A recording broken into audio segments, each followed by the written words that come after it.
देख गोटे real fact कथा कौच शुण क्या एत मनरे कष्ट देवेनि कि ता मनरे थिबा स्नेह प्रेम भल पाइबा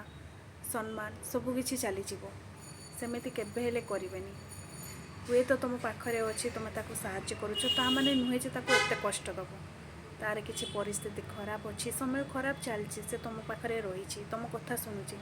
ता माने नुहे जे प्रतिटी मुहूर्त ताको कष्ट दे चली सी भी तो मनीष तुम परी समस्त जमी दुख कष्ट अच्छी तार भी सेमती अच्छी जमी तुम देहरे रक्त चलुची ता देहर भी रक्त चलुची कहवा आगु थे भाव भाविकी कथा कह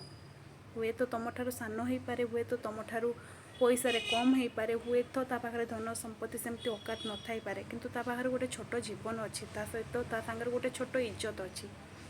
तार मान सम्मान अच्छी तार आत्मभरोसा आत्मविश्वास निज उपरे रखी एते भी हैरान करनी जो ता मनर सबुदिन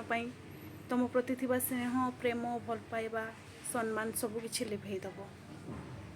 जय जगन्नाथ।